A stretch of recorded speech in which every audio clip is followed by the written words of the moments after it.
اوس خو عزیزانو نوی ژوند دی، نوې دنیا سوله، د فیسبوک د موبایل دنیا سوله.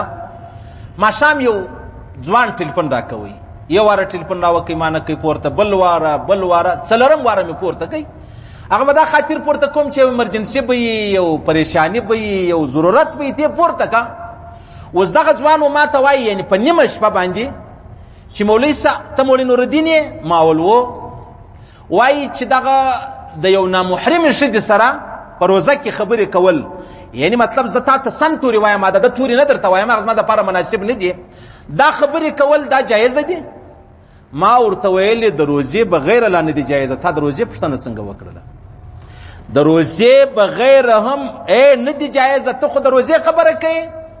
اوس تا اندازه ولګوه عزیزانو چې یو سړی ما لره مسلسل 4 واره ټلیفون راکوي، په نیمه شپه کې زه یا د خوبه یا پیشلمۍ یا د خوب تیاری، زه بیا د ټلیفون پورته کوم او دی و ما ته دا خبره کوي.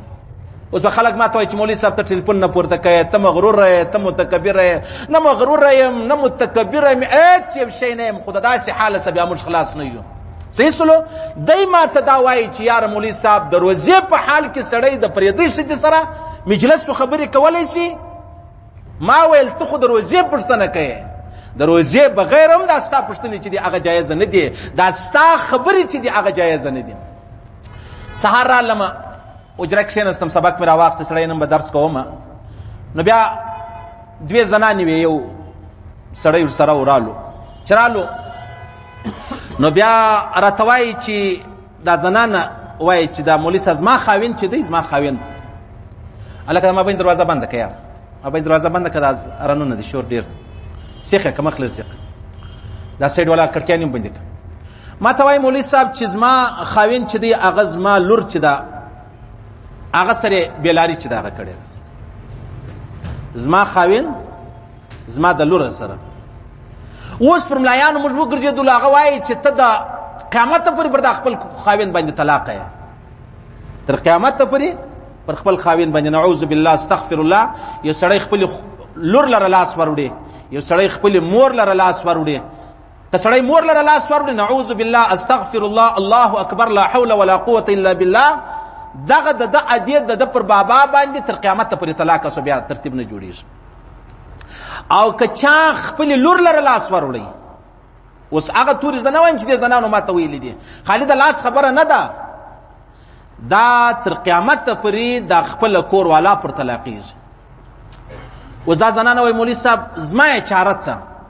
دونه وژړل ما، دونه وژړل، دونه مې طبیعت خراب سو. مال یا الله دا څه حال دی، دا چش دی، دومره مې وژړل مال یا دا به ګر سره موږ ته څه کوو؟ په خدای قسم که یا بې ادبه یم، یا والله که دا خبرې خوند راکوي، یا والله زه دا نه غواړم چې تی ووایي چې مولوي صاحب تا به ښه دلته کله کله یو خره را باندې پېښ سي، مولوي صاحب ستا دپاره دا خبره په کار نه وله. که ما د چا نوم واخیستی، ما قوم یاد کوي، ما علاقه یاده کړه، زما لاس را کاټ کړي، زما ژبه را کاټ کړي.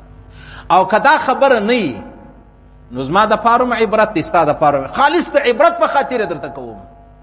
زم بچانې لرم، تم بچانې لرې، خوندې لرې، ادې لرې، په دا خاطر کوم چې دا زما او ستا د معاشرې د ډرامو د فلمانو د ما او تا ته چې کم پروګرامونه جوړ کړي دي هغه یې دې ځای ته ما او تا راورسولو. یو سړی خپل کور والا پرېږدي او خپلې لور لره ورځي، دا 1 واره نه، 2 واره نه، 5 واره نه، اخر لور چې دغه راشي مور ته وایي چې موره بابا خدا دا چم چې دی هغه کوي. اریان سولم ول زما 3 بچان دي مولوي صاحب، زه وکم څه؟ جهان ته څه ووایم، پلرګنۍ ته څه ووایم، دا خپلې خسرګنۍ ته څه ووایم، دا څه چم راوسو؟ زما دپاره یو لاره نه جوړېږي. مال نه، ول زما خاوند وایي په ما جادو سوی دی، په ما کوټې سوي دي، دا جنات ولو، هېڅ کوډي جادو جنات منات نه چلیږي. صحیح سلو. بس دا خبره زما دپاره هم پیغور ده، ستا دپاره هم پیغور ده، زما دپاره هم عبرت دی، ستا دپاره هم عبرت دی. ولې د الله رسول فرمایي چې کله ستاسو بچیانو، ستا لور، ستا زوی د 10 کالو سلو یا څه کم مطلب سو تاسو بسترې ورجلا کوئ. ولې د الله رسول فرمایي؟ الله رسول د ځانه خبره کوي. دا خبره غلطه خبره ده. دا په کم کتاب، په کم اسلام، په کم دین، په کم مذهب کې دا خبرې چې دی هغه ستا.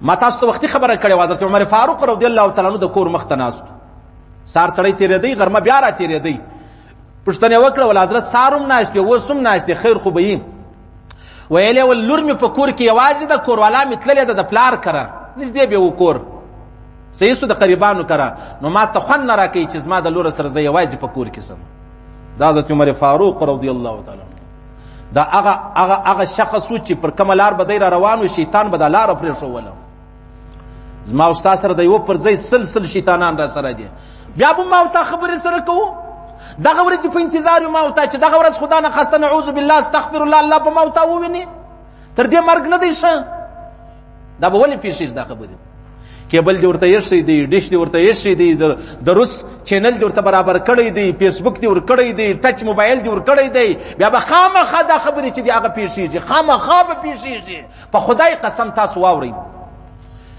که سړی اور ته کښیني ګرمیږي او ولې ګرمیږي نو خو د اور اثر دی او سړی لمر ته کښیني ګرمیږي او ولې المر ګرم دی د لمر اثر پکې شته سړی سایه ته کښیني هغه د لمر د ګرمایي څخه پاتېږي او ولې په سایه کې هغه لمر چې دی هغه نشته نو چې دغه اثر لري نو فیسبوک اثر نه لري ډرامې اثر نه لري فلمان اثر نه لري او بیا ته څه ووایې زما بچیان دي د بل چا کره ټي وي ګوري په کور کې دی وګوري د دې دا معنا ده چې ته د بل چا کره ځي زار خوري ما کور ته راوړي ته یې دلې خوري دا زار په خدای داسې پریشانه وچ کلک چې د الله رضا نشي والله کوم دا سبق درته ویلی والله کوم درته ویلی وای وچ کلکه مجبوري ده وچ د الله له جانبه مجبور یم د الله دا څنګه خبرې دي چې یاره یو سړی په دا ښه خبر دی چې مولوي صاحب سار ما په سبق کې یادوي او بیا د هغه باوجود ما لره یو نه دوه نه یعنې څلور ټلیفونه راکوي او د ده مسله دغه وي تی به وایې چې یاره مولوي صاحب ته ټلیفون نه پورته کوې ټلیفون نه پورته کوې